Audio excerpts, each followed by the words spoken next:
Mr. President. Senator from Pennsylvania. Thank you, Mr. President.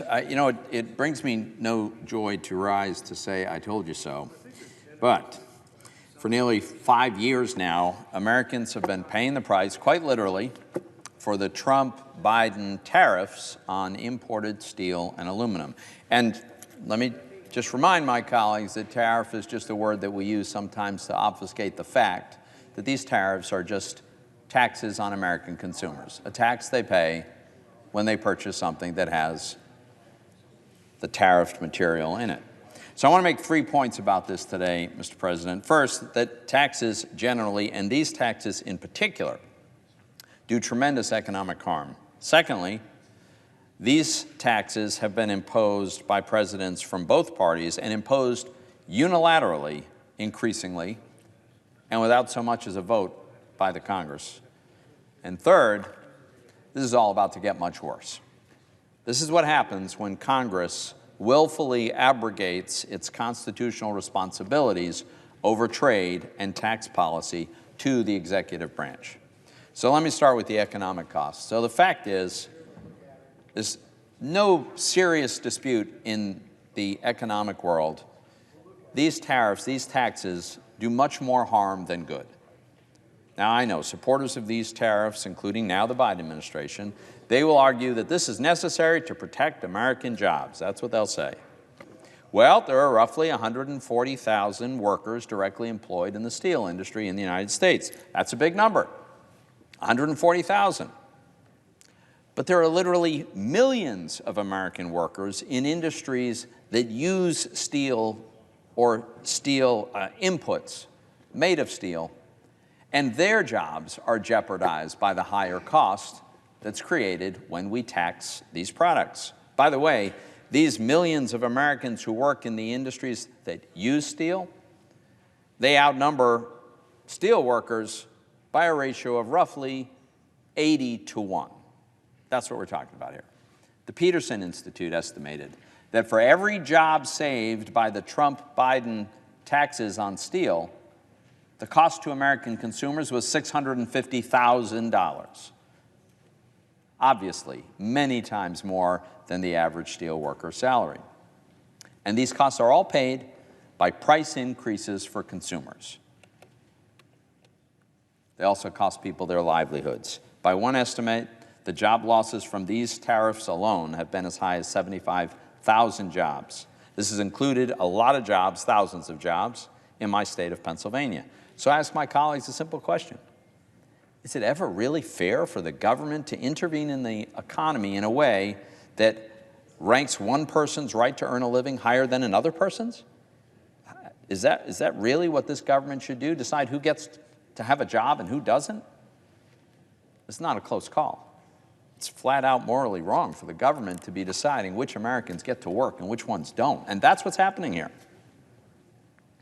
It's also the case that this unilateral imposition of these taxes by presidents is being done with a completely dishonest justification. These tariffs have been increasingly imposed unilaterally, as I said, by presidents who hide behind a national security rationale. That's what they say. In other words, to add insult to injury, these taxes have been imposed not through an act of Congress, but by executive fiat, and an executive fiat that's based on a completely false premise. Why is this the case? Well, because there's a deep flaw in a Cold War era law. The law is called the 1962 Trade Act, and it has this section called section number 232, and that section permits the president to impose these tariffs or taxes on a product if his Commerce Secretary decides that the product is a threat to the national security interest of the United States. Now, that sounds like a reasonable idea. It's been applied in ridiculous ways. Mr. President, I would suggest it is ludicrous to assert that our national security is harmed because we import mostly small quantities of steel and aluminum from allies like Canada, Mexico, Brazil, South Korea, the EU, Australia, Japan, many others. But you don't have to take my word for it. You could take the word of someone who's absolutely an expert on national security, former Defense Secretary Mattis. He agrees with me. in a memo to President Trump's Commerce Secretary, he urged against imposing these tariffs on steel and aluminum. He noted that the U.S. military needs for steel and aluminum are met with a mere 3% of America's domestic production of those metals. So let me put this a different way. It means what we manufacture domestically, the steel and aluminum that we make in America, is more than 30 times what our military needs, our defense needs. How could you possibly argue that these small quantities that we import on top of all that we make is a national security risk? It's ridiculous. And by the way, over the past decade, we've consistently produced anywhere from 70 to 90% of the steel we consume. Let me say that again. If you look at all the steel that we consume in the entire United States of America for all purposes, and it's a very long list, we make 70 to 90% of that steel. And there's a national security threat to import these small other quantities to supplement what we produce? Of course it's not. It's completely disingenuous. And frankly, invoking national security as the justification to impose these taxes on Americans is a slap in the face of small businesses struggling to stay afloat, those small businesses that have to buy this steel with these taxes on it, which they sometimes can't afford, the manufacturing workers who are laid off as the input cost rises and their product is no longer competitive, the exporters who see their markets shut off because foreign countries retaliate against these tariffs. It's terrible policy.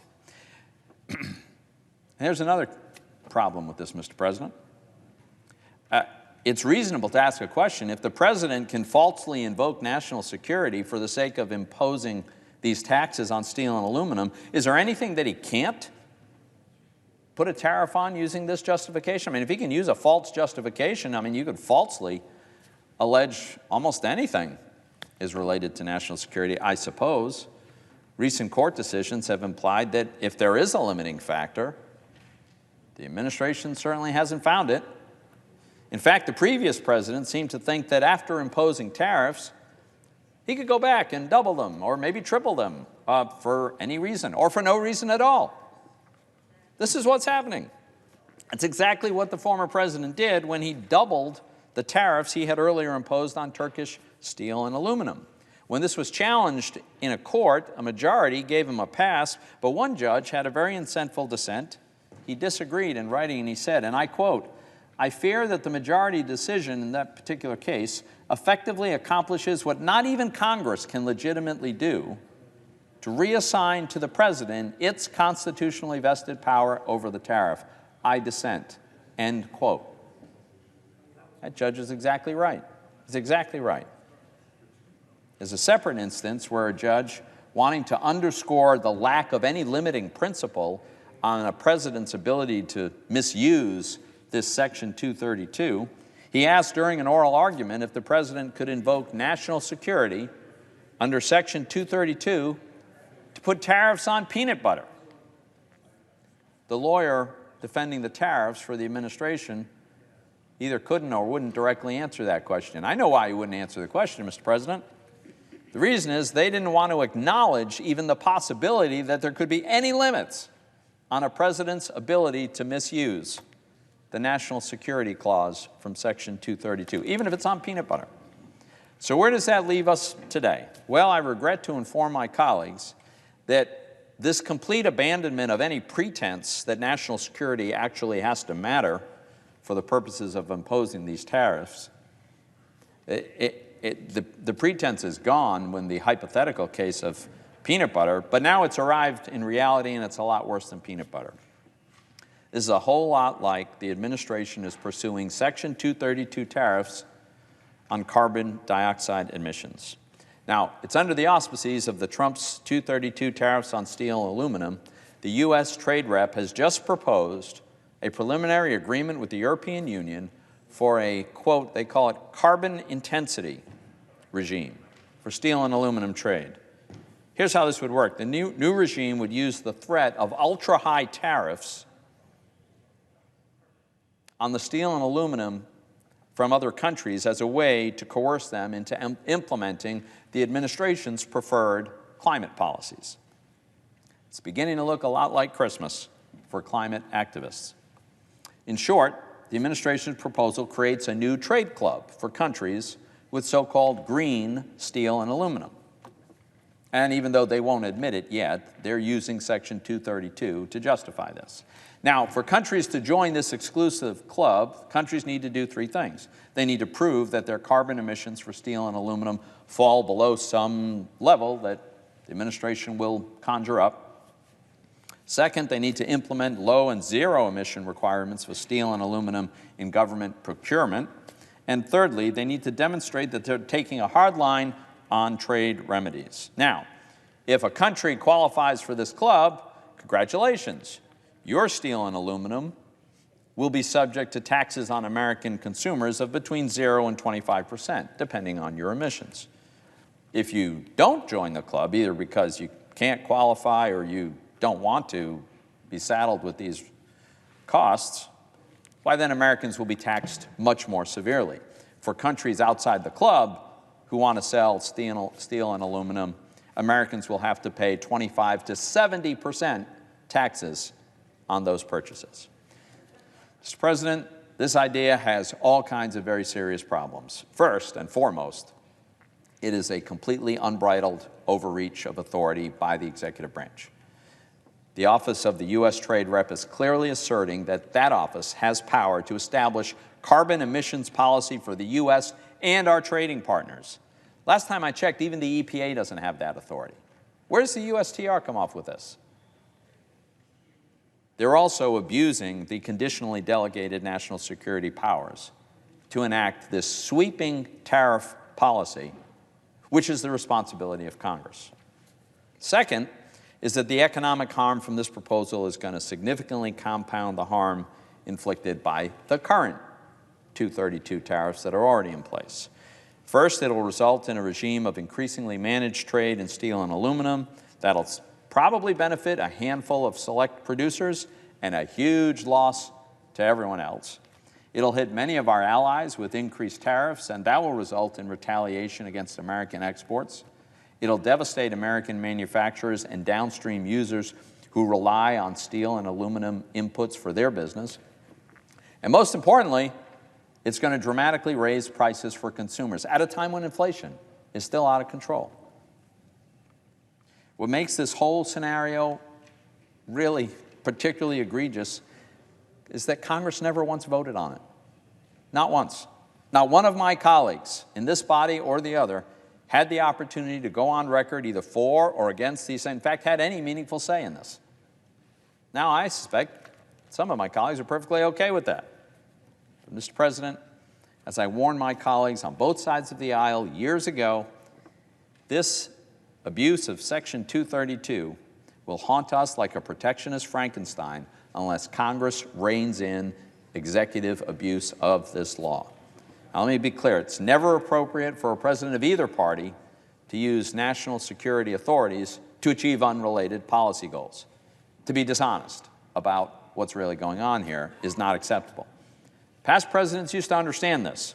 Prior to President Trump, the last time a U.S. president used Section 232 to restrict trade was back in 1986. Since the Trump administration, we've seen these national security investigations, which is the precursor they need to check their box so that they can impose these tariffs. We've seen these investigations on uranium, titanium sponge, power transformer components, vanadium, magnets, and then perhaps most absurdly, automobiles and car parts. Because I suppose if you drive a Toyota in suburban Philadelphia, that makes you a threat to American national security. Well, as George Will asked in a 2019 column lamenting executive overreach under this very section of our trade law, he said, "What's next? A tariff on peanut butter?" Well, it turns out we already have pretty high tariffs on peanut butter, but now we're going to raise taxes, even higher on steel and aluminum, and use trade law to enact climate policy while we're at it. Mr. President, it is well past time for Congress to reassert and to accept its constitutional responsibility over trade and tariffs. We can do that by requiring that the new Section 232 tariffs, including the Biden administration's carbon plan, that before they go into effect, they have to be approved by Congress. What's wrong with that? The Constitution says it's our responsibility. Why not require an up or down vote in Congress before these taxes can go into force? I've introduced bipartisan legislation that would do exactly that, but if we fail to act, our constituents are going to keep on paying ever more expensive prices. I yield the floor.